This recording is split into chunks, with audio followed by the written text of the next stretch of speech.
Hey there, friends. Welcome back to another episode of Craig and Hazel on Wheels. Right, Hazel?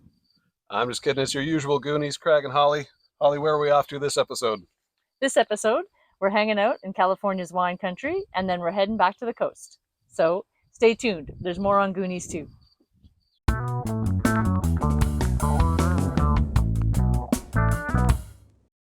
In the last two episodes, we did two really scenic bike rides.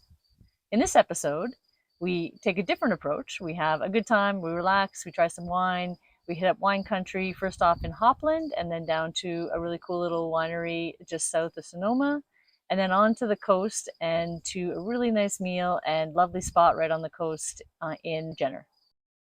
We rolled into Hopland and visited two wineries. We started at Campo Vita, which is a very nice one with a garden out back, nice venue, and then made our way just up the street to Brutico, which is also a Harvest Host winery. So that means it's one of the ones we could book to stay overnight, which we did here. This was a neat one as well. Their tasting room was actually in the old high school of Hopland, so kind of a neat venue with bocce courts and right on the edge of town. And then, right in, as we walked into the small town of Hopland, it was pretty cool. They had a redone old hotel. It was all redone inside, super really neat bar. We had great cocktails there. And then we met some locals and chatted with them. It was a pretty neat experience actually in kind of this tiny little town. And then we walked back to staying at our Harvest Toast in our winery, and they had a full bocce court with lights, and so we had a game of bocce to end our night. The next day, we headed about an hour and a half south to the Sonoma region to the Gunlock Bundschu Winery, which came as a recommendation via my brother and his wife through other relatives of theirs. Thank you very much for this recommendation. We did the $50 tasting flight here and sampled five of their wines, which were really nice and had a nice charcuterie as well. So living it up. It was a really cool spot actually. They did a really good job of making it really kind of casual and inviting. It was kind of more like a brewery experience in that sense. I found just a really nice location, and so we really felt at home and felt like you could kind of walk in after a day of biking or take your kids. It was really kind of had that vibe. Another recommendation came from our friend Catherine, who suggested the River's End restaurant right on the coast in Jenner. She said she'd had a fabulous meal there. And so we went, had a fabulous meal as well. Now we splurged and also rented a cabin here for the night, and it was worth it. It wasn't that much bigger than the van, to be honest. It was kind of funny, but it had amazing views of the sea, and it allowed us to have the wine pairing with our supper as well. So thanks again, Catherine. We had a really good time here. And we have some stats to throw at you.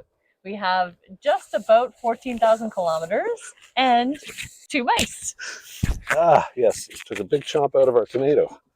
Now, it's a good argument for having a van cat. Hazel here is a farm cat. We're hanging out on the farm, but maybe a van cat could have solved that. Fortunately, the mouse traps did pretty quick, though. So in Jenner, this was just our third night staying not in the van. We hadn't stayed in some other accommodation since all the way back in North Carolina. So I thought it'd be interesting to take a little look at the stats and the breakdown, see what types of places have we stayed at on the trip so far.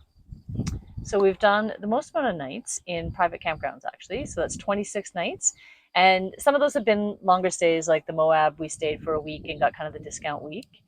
Then national parks with 25 stays and overnight in national parks. And some of those are really hard to book, so it's pretty crazy that we've done 25 nights.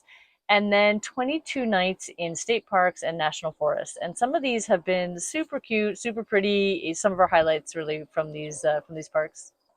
And then we've stayed for free a handful of times, whether it's in friends' driveways, whether it's a Cracker Barrel or the casino parking lot. We've used Hip Camp a number of times, including in places like Bentonville and in Fenton near Santa Cruz. Getting some better use out of our Harvest Host subscription now. I think that was close to $200 Canadian, but we've used it for about 7 stays, overnights at breweries and wineries and the like. And so, yeah, that's your breakdown for how it's going so far after just over 100 days on the road. Craig mentioned Goonies at the start of this episode, and we mentioned that for a reason. We are back at the coast and on the beach, and we're kind of looking to do some sights. And we noticed close to where we stayed in the cabin was Goat Rock Beach. This looked kind of interesting and looked like a neat spot. We could kind of see part of it from the restaurant, so we headed there.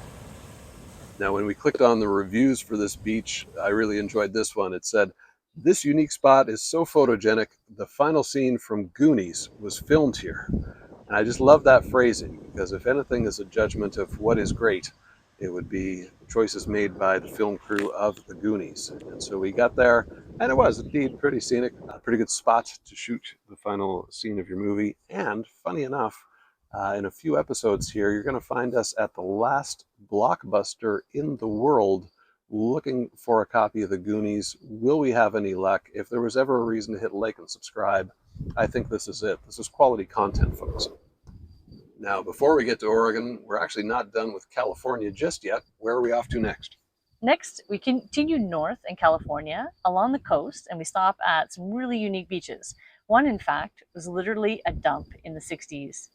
So stay tuned for that. As well, you'll see some really tall trees as we get into the Redwoods State Parks and National Park. Stick around, all that coming up soon. We'll see you there.